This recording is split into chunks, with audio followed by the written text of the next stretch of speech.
Well, here's the thing, and that's another catch, that's another challenge that it's a good challenge, it's an interesting challenge. As a teacher, when you see that the mass is looking for quick, it kind of challenges you because you're like, well, maybe that's what everybody's looking for, so how do I transform what I do and what I teach into a quick? Over the years, I've tried a lot of things. You cannot make, this is a profound medicine. Profound medicine can never be given quick. That's just not what it does. It doesn't work like this. You can make it efficient. You can potentize it. You can help catalyze it, but it's not going to ever do it in 3 days. Get the hell out of here. Right? So the challenge is, and this is, as a teacher, you also have to grow and become a good teacher and a master teacher. So that was part of my lessons, or one of my exercises, if you'd like, as a teacher, because it's challenging you. It's like, well, maybe it's obliging you to better understand who you are, what you teach, that knowledge, where it comes from, what it really does, what it serves, and whom it serves, and who are these people. And it really requires you to really have a very clear sense of, to whom am I speaking?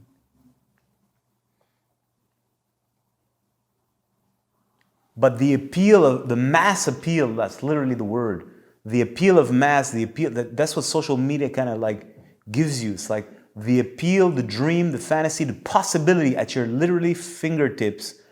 All you got to do is adjust that, and you cannot have a couple of hundreds or thousands. You can have tens and hundreds of thousands of followers, realizing how brilliant you are and how amazing your knowledge is, and how amazing your courses is.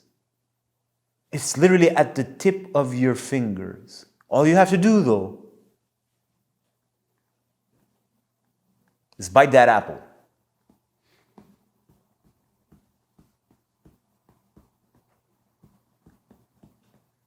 Well, that's a beautiful challenge as a teacher. It really shows you where you're at as a teacher. In karate, let's say there's like I don't know how they say it in English, like you have a black belt, 1 stripe, 2 stripe, 3 stripe, 4 stripe, right? So until you get to the, I don't know, let's say in that system they have 7 stripe, and maybe you graduate to a red belt. So that's the difference. It teaches you, oh no, you're just a black belt, there's stripes of perfection, or stripes of mastership. You see, it's still like, it's quite something. The journey of a teacher, to become a teacher and to become a master teacher, is quite something. It's a whole different world than learning to be a student is one thing. You learn the basics, and then when you master the basics, you enter a new school, which is you're also a student again, but not at all from the same place. As I've said in a couple of videos before, the preliminaries is always due to suffering. When you start a path, whatever it is because you suffer. When you reach a basic level of mastership, the suffering is gone. Well, it's not gone. You can always fall back, but you have like a certain standard. You can never go back. And now from that point on, the next levels of mastership are based on love. It's a whole shift of mindset. It's like a whole different school. Because at the start, everything you learn is based on suffering, so I don't want to suffer, so I must learn this, I must learn this, I'm learning this because I will suffer, I don't want to suffer. The suffering is the motivation. And it's perfect, that's the way it's designed. But when you reach a certain kind of like basin of power, of knowledge or know-how, and you've achieved a certain level of healing, the suffering there's no more. When there's something out of tune, you know it immediately, you know how to fix it right away.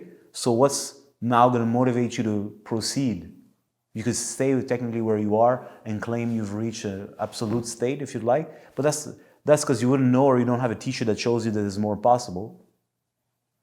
So the next phase is not about that fear, fear. It's about the love. I love the knowledge, I love the teacher, and I love myself, and I love the journey, and I want more of it. It's a whole shift in the game. It's awesome. And you're not motivated anymore by hype or that lust or greed or ego. This person did this, let me do this. These are tools that you can utilize at the start to kind of like push you through. It's not real gas, but you can still use it to a certain extent, especially at the very start. then it saturates, and then the pain generally moves you forward if you're sensitive or intelligent enough. I'm talking about a whole other level of game. The lust and greed and all of this is gone. It's because you love it. I don't care anymore about who's who and who's doing what. And all those who've achieved a certain level of mastership, they're your friends and teachers. Because this one's good at this, so why won't I learn from you? You don't care. You just love the game. You want to learn more.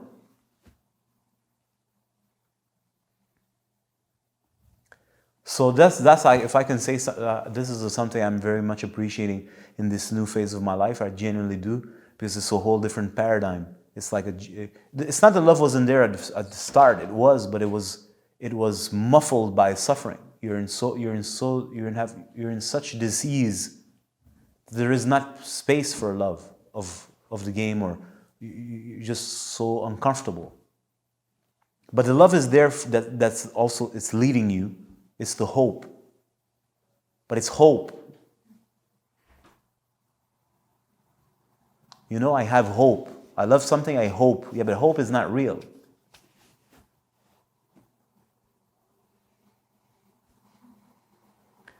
When you get into a certain level of expertise, you not hope. I don't hope that my trees are going to bear fruit. So I'm hungry. I feel I need to hustle. I need to grow fruits. I need to learn fast as possible. I need to learn all these elements. And I hope now that when come harvest time, I'm going to have some apples and I'm going to be able to eat. But you don't know. You hope.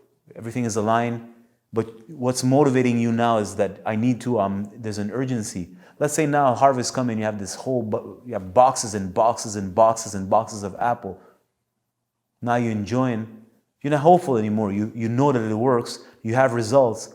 And all there is left is that love for, well, in this case, gardening or the process of nature. And then you want to learn how to master it so that you can do it better, more efficiently, so that you can share with others, so other people can benefit from it, and etc., etc. But it's all based on love rather than that fear element. And the hope dissipates for an actual experience.